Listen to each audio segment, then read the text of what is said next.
Hello बंधुरा welcome back to my channel. तो आज मैं रिक्रिएट करते चलेছি ঈশা মালবরিয়ার এই নিউ লুকটা। মেয়ে থারি পাও के জুতে না উফ গানটা সেই লেভেলের। ঈশা মালবরিয়া দেখতে যারা পছন্দ করো না ঘেন্না করো দেখতে পাও না তাদের আত্মার শান্তি কামনা করে মুখে গঙ্গা জল না মানে টোনারটা স্প্রে করে নিলাম। আমার হেটার্সদের প্রেতাত্মা যেন আমার সিসিটিভি ফুটেজের মতো ফলো না করে সেই কারণে মুখে ওঝা দেখে না মানে ময়শ্চারাইজার লাগিয়ে মুখটা একটুখানি ময়শ্চারাইজ করে নিলাম। এরপর ভূত প্রেতাত্মাকে বুড়ো আঙুল দেখিয়ে শুরু করে দিলাম মুখে সুন্দর করে প্রাইমার ঘষা। যাক বাবা এবার আমার কোনো ভয় নেই। এরপরে কিন্তু আমার 20 বছর পুরনো একটা আইব্রো প্যালেট থেকে আমি একটুখানি সুন্দর করে আইব্রোটা সেভ করে নেব। আচ্ছা বলো তো আমাকে দেখলে যাদের গা জ্বলে যায় আমায় দেখলে যাদের ঘেন্না লাগে তবুও তারা কেন আমায় ফলো করে রাখে, মানে আমায় যে কোনো সোশ্যাল মিডিয়ায় ফলো করে রাখে? বলো বলো, জানো না তো বলতে পারবে না তো আমি বলে দিচ্ছি। আসলে তাদের সাদা কালো জীবনে নাই কোনো রং, তাই দেখতে চলে আসি আমার এই ঢং দেখে তারা আমায় অভদ্র বলে। আসলে কথা সেটা নয়, তাদের ভীষণ জ্বলে। বাইরে বন্ধুরা আমার কিন্তু রং থেকে মনে পড়লো এখানে কিন্তু ঈশা মালবরিয়ার আই লুকটা ছিল ভীষণ পরিমাণে শোভার একটা লুক যেটা আমার ভীষণ পছন্দ হয়েছিল।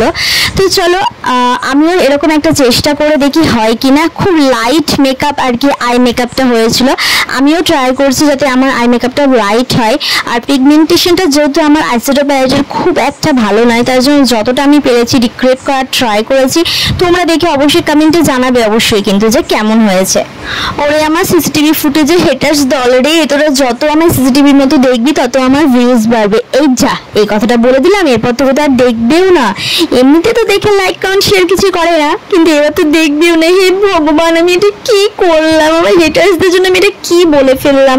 এবার তো আমার ভিডিওটা একদমই দেখবে না, আমার ভিউজও আসবে না। বন্ধুরা জানো তো কিছু কিছু মানুষ মনে করে তাদের একটা লাইকে হয়তো আমি কারোরপতি হয়ে যাবো অথবা সেলিব্রিটি হয়ে যাবো। সেলিব্রিটি এবার নতুন করে কি সেলিব্রিটি হবে বলো তো? এইবার কিছু কিছু মাতবর চলে আসবে, তারা বলবে নিজেকে নিজে কি মনে করিস তুই বলতো বিশ্বরূপসী? ওই তো আটা ময়দা মেখে বিশ্বরূপসী। আসলে কি জানো তো এই আটা ময়দা মাখার টেকনিকটাও না তোমরা যদি ট্রাই করে থাকো, ট্রাই তো অবশ্যই করো কিন্তু পারো না। কেন পারো না বলতো? কারণ তোমাদের 7 থেকে 10 জন্ম লাগবে এই টেকনিকটা মানে সুন্দরভাবে শেখার জন্য। তাও পারবে কিনা তোমাদের মোটা মাথায় আর কি ঢুকবে কিনা তারও ঠিক নেই। মানে আমার অত রাগ নেই, তবে যখন রাগ হয় না ঠিক এইভাবে তোমাদেরকে ঝেড়ে ফেলতে ইচ্ছে করে। আমি কিন্তু এইভাবেই ঝেড়ে ফেলি, ঠিক যেভাবে আমি পাউডারটা ঝেড়ে ফেলছি মুখ থেকে যেটা এক্সট্রা পাউডার ঠিক ওরকমই এক্সট্রা আর কি ঝেড়ে হাত ফাত ঝেড়ে নিয়ে আমি এখন দেখো ঠিক মোমো ভূতের কথা শুনেছো? মোমো ভূত উঠেছিল কিছুদিন আগে, ওরকম মুখটা বানিয়ে একটুখানি সুন্দর করে কিন্তু কাটিং করে নিলাম। যদিও আমার কাটিং করা দরকার নেই, এত সুন্দর আমার চেহারা তার মধ্যে কাট করার আমার দরকার নেই, তবু একটুখানি স্টাইল মারার জন্য কাট করে নিলাম। এরপর মিষ্টি হাসি হেসে এখন আমি সুন্দর করে একটুখানি ব্লাশিং করে নিলাম। বন্ধুরা তোমাদের কি বলবো এই মিষ্টি হাসির পেছনে আর কি যে কতজন আছে পেছনে আগুন লেগেছে তার মানে বলে আমি তোমাদের বোঝাতে পারবো না।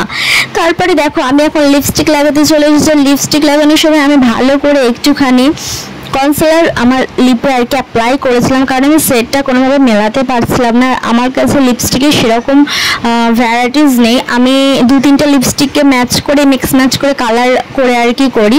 এরপর দেখলাম যে না লুকটা ঠিকঠাক হয়নি, তার জন্য আমি একটুখানি দেখলাম যে থুতনিতে আর কি সুন্দর করে 3টে টিপ দেওয়া ছিল সেটা আমি করে নিলাম। আর চলো এখন দেখে নাও ড্রেস আপ আমি কি করেছি। সেরকম আমি সেম কালারের আর কি পরেছি, তবে আমি কিন্তু প্রপার সব কিছু পাইনি, যতটা পেরেছি আর কি করেছি। তোমাদের লুকটা কেমন লাগছে অবশ্যই জানাবে। আমার কাছে ভাঙাচোরা আর কি তোমরা তো জানোই আমার চ্যানেলের নামটা কি, ভাঙাচোরা জিনিসদের যতটা যা হয়েছে আমি লুকটা আমি কত % ক্রিয়েট করতে পেরেছি অবশ্যই কমেন্ট করে জানাতে। চলো টাটা।